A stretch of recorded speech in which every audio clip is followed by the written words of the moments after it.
persona asume un reto. Viajar trae sus riesgos, pero viajar, dejarlo todo por cumplir un sueño, muchas veces no trae un final feliz.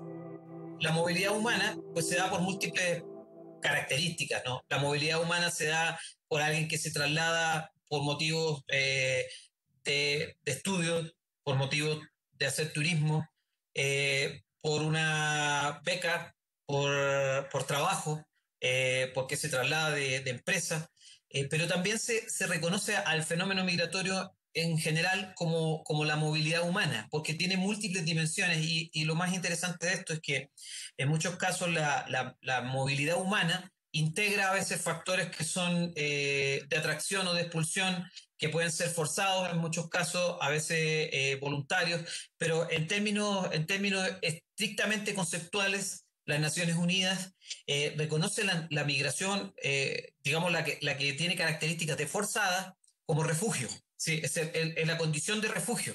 Entonces estamos hablando de refugiados, por un lado, las personas que han sido obligadas a salir, y migrantes serían las personas que migran de manera voluntaria, entre comillas, ¿no? Los que se les reconoce en algunos casos como migrantes económicos. Las migraciones en la actualidad constituyen una temática de atención política y científica en el mundo.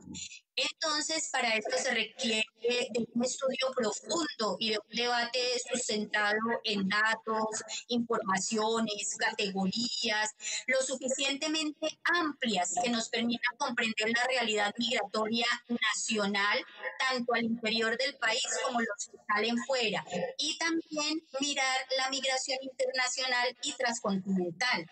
Hay que tener presente que todas estas investigaciones son de carácter disciplinario, en lo científico, en lo social y en lo humano, y deben ser abordadas integralmente.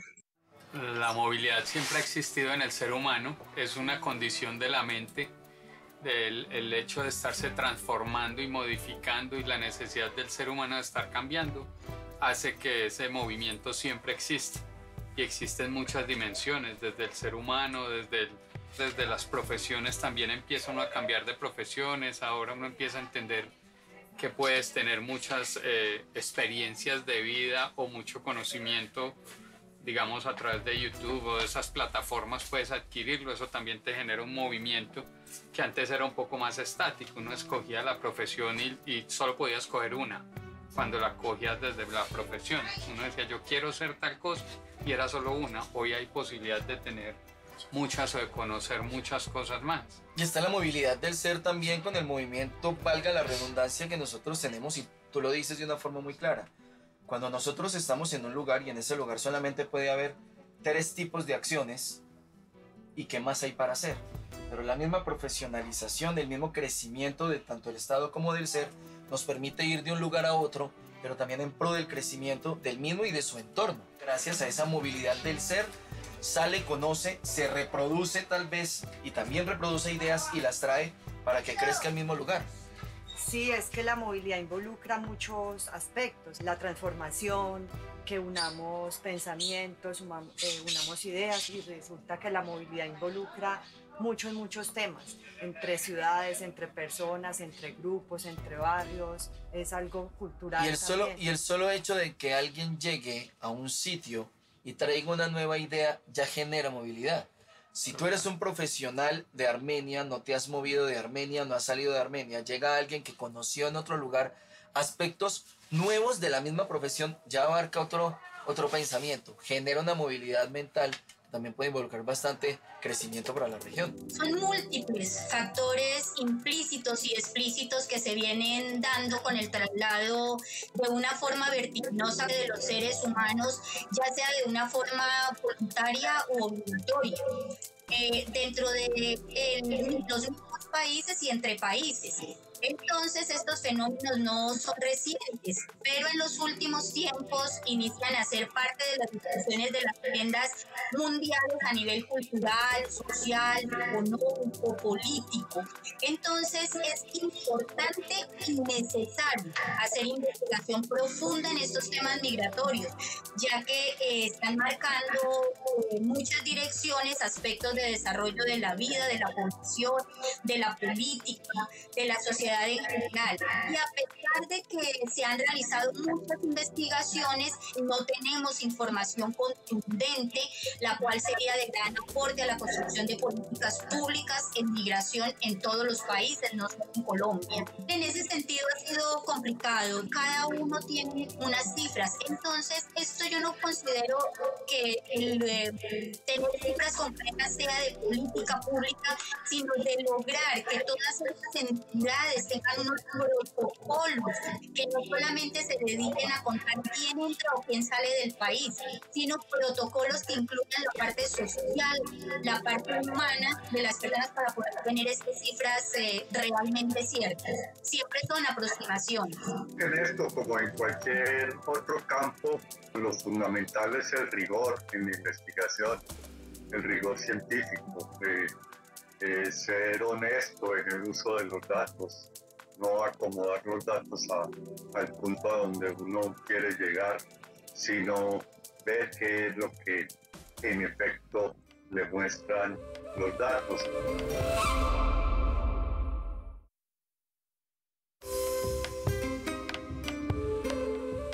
En teoría uno puede ver que hay muchos compromisos, pero en la realidad no hay voluntad. No hay voluntad porque vivimos en una sociedad mundial que no respeta los derechos. Y el tema migratorio, pues si es un derecho, ¿por qué no lo asimilamos?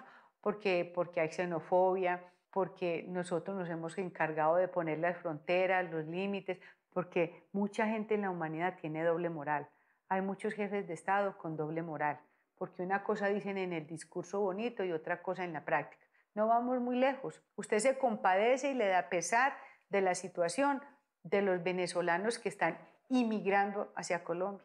Y le da mucho pesar esa tragedia, pero vaya a ver si usted le da una piecita para que viva en su casa o si le da una oportunidad laboral, porque somos desconfiados, porque la condición humana y por todas las cosas que nos han pasado en la vida nos volvemos desconfiados.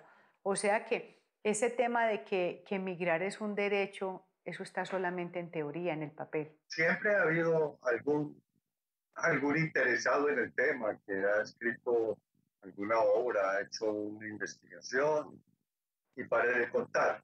Pero hacia mediados de los 70 hubo un movimiento interesante en el que tuve la oportunidad casi que accidental de participar como asistente. No me había graduado de investigaciones en el tema migratorio.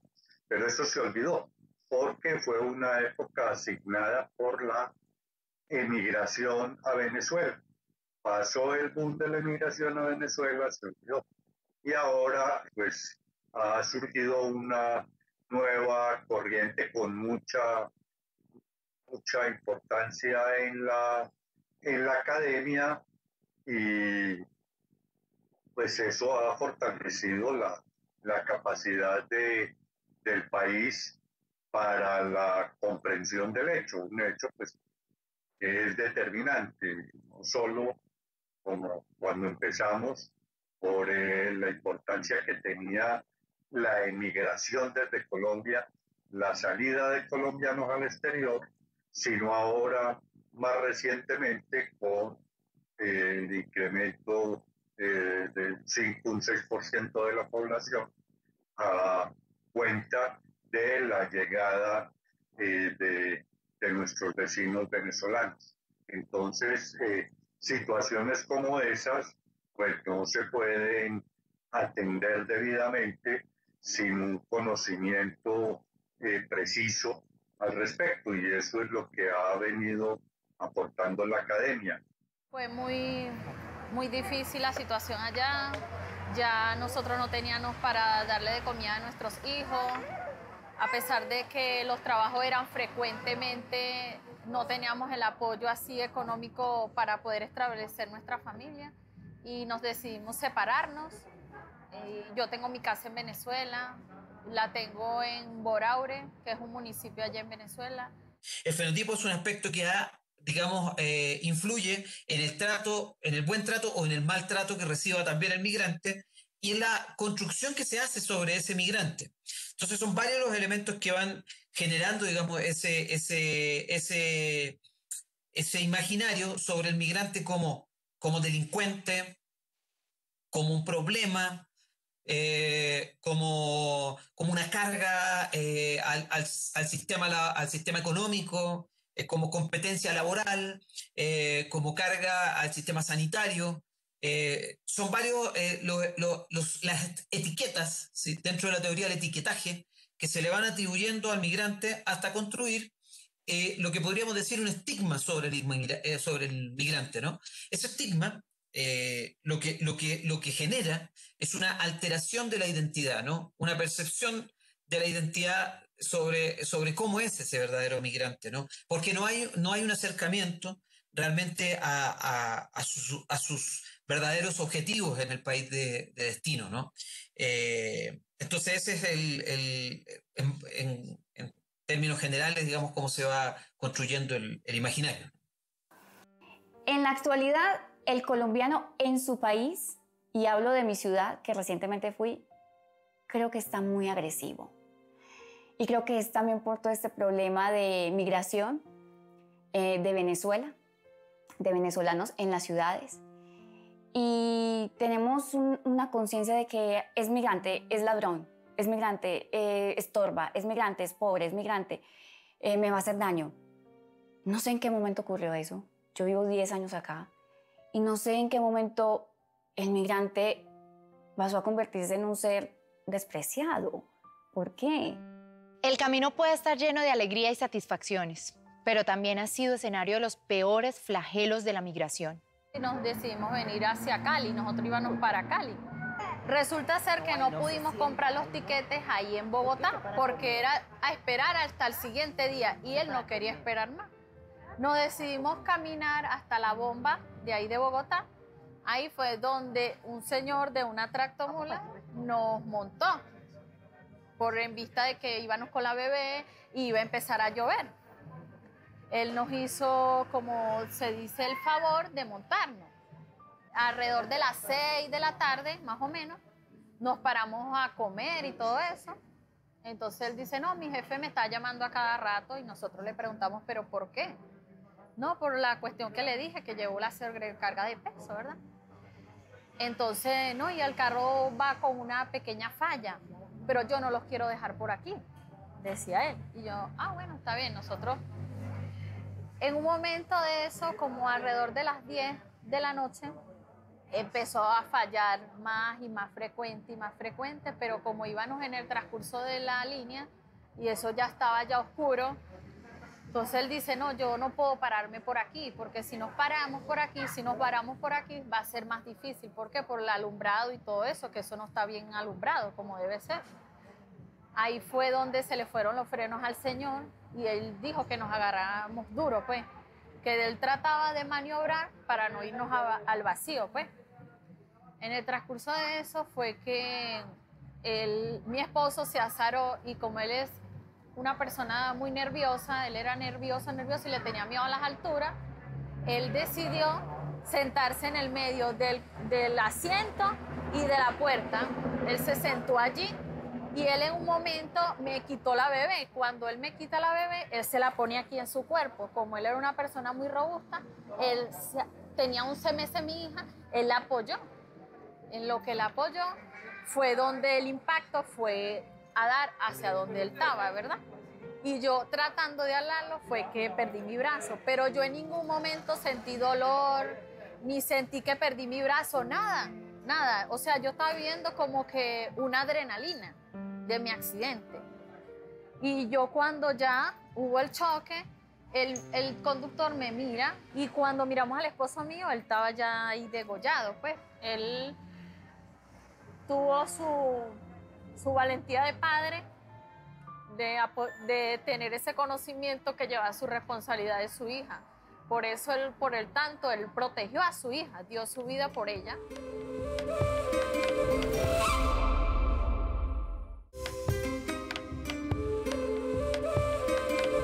Me fui a Ecuador a buscar la Universidad Central de Quito, donde yo quería estudiar, porque allí había una facultad de medicina con renombre y que podía servirme a mí.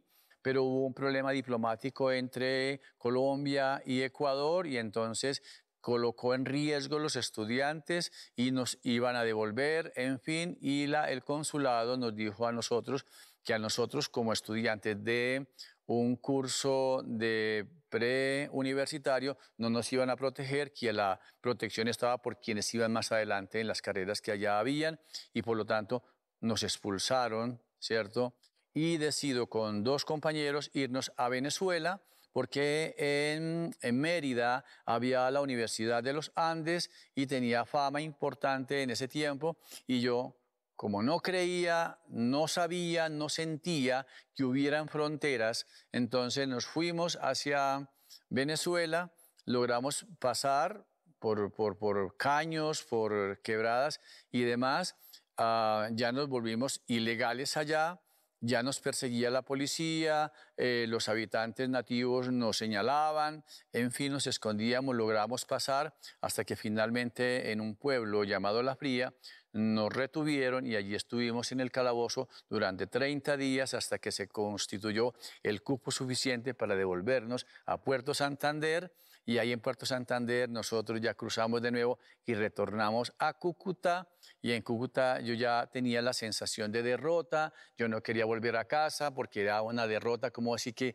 no había podido llegar a mi meta, pero éramos de alguna manera caminantes del mundo y el mundo para nosotros no tenía frontera. Bueno, la migración es un fenómeno que apunta a entender el movimiento de una persona a través de fronteras internacionales, ¿no? O sea, cuando una persona se traslada de un país a otro, es la definición más usual, ¿no? También hay migración interna. Sí, hay migración interna que es pues una persona que se traslada de una ciudad a otra, de una región a otra. Dentro de la migración hay una serie de características, ¿no? Hay migrantes que se trasladan con la documentación necesaria y estas personas estarían en situación regular, como se reconoce, porque cumplen, digamos, con los permisos, ¿no? Las personas que se han trasladado sin esa documentación o que la han perdido serían personas en situación de irregularidad. Estas personas sí se encuentran, las personas en situación de irregularidad en muchos casos se encuentran en una condición muy vulnerable y también existe la migración forzada, ¿no? En este caso se reconoce la migración forzada con otros conceptos, digamos, ¿no? A nivel interno ya viene a ser considerada desplazamiento forzado. Yo me considero migrante porque me categorizan como migrante. Las leyes, migración, tu documento, en todas partes dice eres migrante. Pero ese término a mí no me gusta, porque ¿qué es de una cultura si no es por el sincretismo de muchísimas identidades? O sea, México Tenochtitlan se formó gracias a migraciones y a esa fusión de culturas, y a esa fusión de identidades, a esa fusión de religiones, de creencias. No estoy de acuerdo con el término migrante. Creo que es un término que hizo nacer la xenofobia. No sé, si a mí no me hubieran dicho, eres migrante, yo me sentiría en casa. Las migraciones están con nosotros y siempre estarán. No son un hecho ocasional, van cambiando de forma y yo diría que las migraciones nos han hecho como humanidad, nos han construido como humanidad, han permitido la diversidad cultural, la diversidad en muchos sentidos, en todos los sentidos, que ha enriquecido a prácticamente todas las culturas. Para mí tener un pasaporte colombiano ha sido algo positivo y algo así de negativo. La parte positiva es que nosotros los colombianos tenemos muchas cosas en nuestra forma de ser que agradan a los extranjeros. Y aquello pequeño y con lo que hemos tenido que enfrentarnos a nivel internacional es ese estigma que tenemos los colombianos de nuestro pasado, de la violencia, de las drogas, y que todavía lo recuerda la gente. Entonces es algo con lo que hemos tenido que llevar las personas que estamos fuera del país, haciendo cambiar el pensamiento del extranjero sobre Colombia.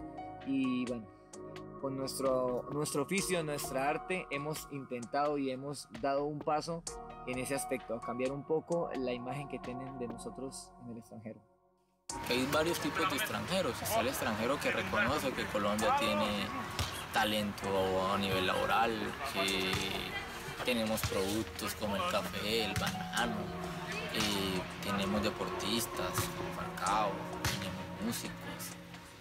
Pero también es verdad que hay un sector de extranjeros que, a mi manera de ver, son minoritarios, que creen que Colombia tiene una característica marcada por la droga y por la cocaína. Yo no estoy de acuerdo con eso. Pero sé que ese grupo no representa a la mayoría de los extranjeros que piensan así. El problema de todo esto es que el migrante, al cargar con los elementos negativos que son del país, no se observa que en muchos casos los migrantes son personas que están en situación de vulnerabilidad, como lo decía al comienzo, son personas que están en situación de alta vulnerabilidad porque han venido escapando pues, de la violencia, han venido de la persecución, del desorden público en los países de origen, han venido escapando por problemas ideológicos, por la pobreza, ¿no? Entonces son catalogados como un riesgo, siendo que ellos están en riesgo, ¿no? Son personas en situación de riesgo, ¿no? Entonces, el migrante si es al revés, digamos, si es una persona que viene de un país desarrollado, ¿sí? Entre comillas, ¿no? De un país con un avance tecnológico, económico mayor, ¿sí?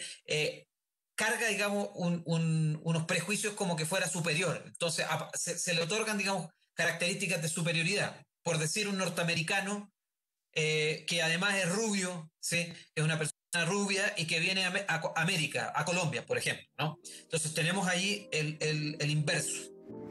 El hambre, la pobreza, la enfermedad y la muerte, la cárcel, la explotación laboral o sexual son algunos de los vejámenes que viven algunos migrantes por las políticas que tienen muchos países en un mundo que paradójicamente ha sido construido por migrantes.